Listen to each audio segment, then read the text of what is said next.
Assalamualaikum warahmatullahi wabarakatuh. Perkenalkan, nama saya Nancy Aprilia dengan NPM 2113031051. Saya akan mempresentasikan materi mengenai peran akuntansi sektor publik.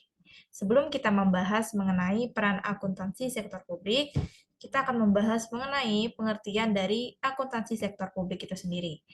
Nah, akuntansi sektor publik atau public sector accounting ini merupakan sebuah entitas yang segala aktivitasnya itu berhubungan dengan domain publik untuk menghasilkan barang dan juga pelayanan publik.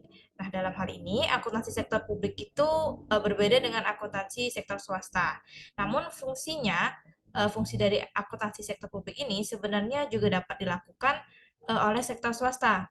Misalnya, tugas untuk menghasilkan beberapa jenis pelayanan seperti pelayanan komunikasi, penarikan pajak, pendidikan, transportasi publik, dan lain sebagainya.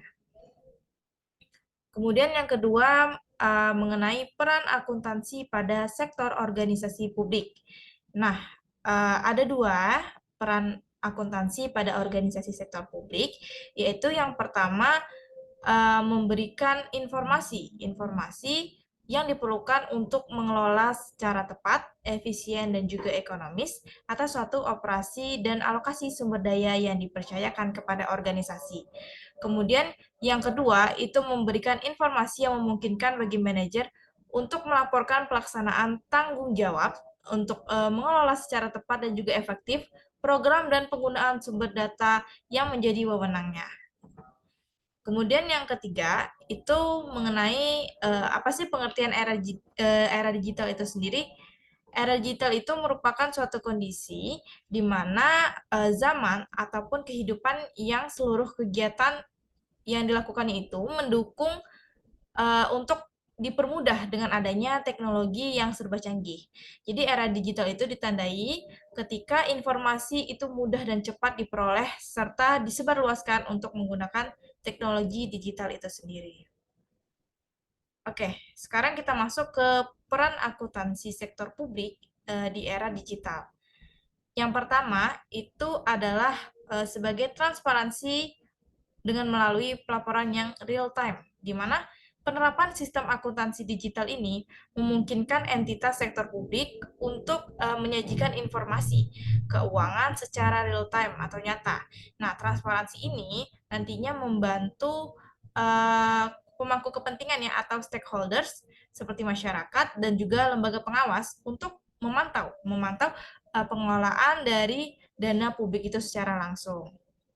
Kemudian yang kedua itu adalah sebagai otomatisasi proses dan juga efisiensi operasional, di mana teknologi otomatisasi ini nantinya digunakan dalam pencatatan transaksi keuangan, juga dalam pembukuan dan juga pelaporan, serta akan mengurangi beban kerja manual dan juga meningkatkan efisiensi operasional. Nah, proses yang dilakukan juga akan lebih cepat karena melakukan digitalisasi ya, lebih cepat, lebih akurat, dan juga lebih optimal, dan juga pastinya efisien di waktunya. Kemudian poin yang ketiga yaitu sebagai integrasi sistem untuk konsistensi data, di mana integrasi sistem akuntansi dengan sistem lain seperti manajemen sumber daya atau pengadaan. Nah, ini nantinya akan memastikan konsistensi dan akurasi data di berbagai departemen atau unit kerja. Nah, keterkaitan data ini nantinya akan memudahkan pemahaman yang menyeluruh mengenai kinerja dan juga keuangan sebuah entitas.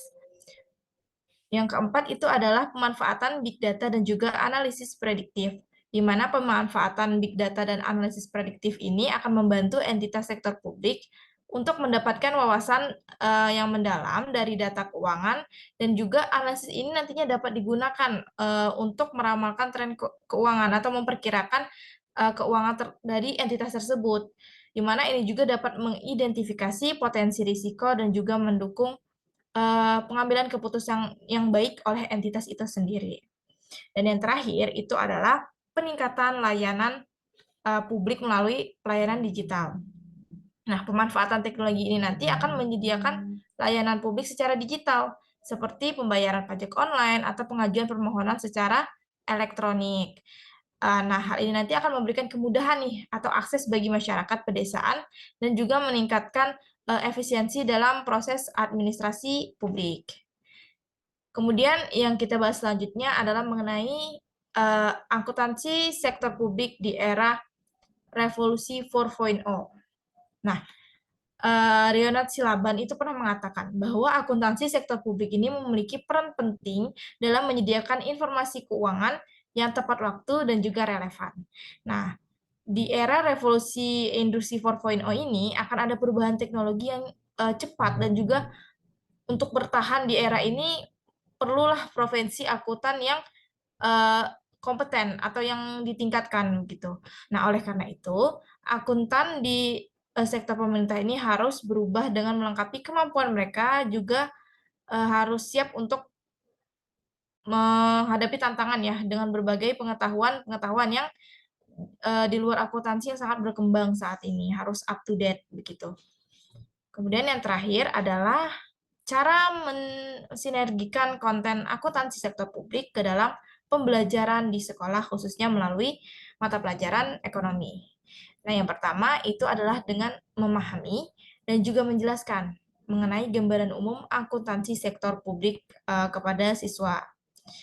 Kemudian yang kedua, kita bisa belajar menggunakan metode case study atau studi kasus, di mana itu bisa membantu siswa untuk lebih memahami kasus atau hal-hal yang terjadi secara nyata di kehidupan berdasarkan materi yang kita sampaikan.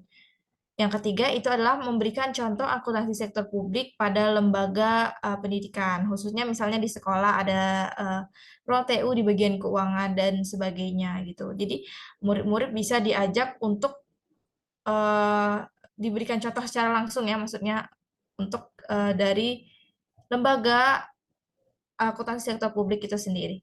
Kemudian yang keempat adalah melakukan pembelajaran dengan pendekatan student center learning, di mana ini benar-benar memerlukan partisipasi aktif dari siswa itu sendiri agar dapat berkontribusi lebih di mata pelajaran ekonomi, khususnya di materi mengenai akuntansi dan juga sektor publik.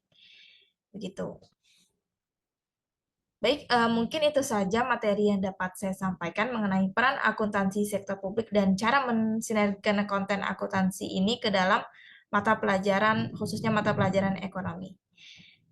Mungkin itu saja yang dapat saya sampaikan, kurang lebihnya saya mohon maaf. Saya akhiri. Wassalamualaikum warahmatullahi wabarakatuh.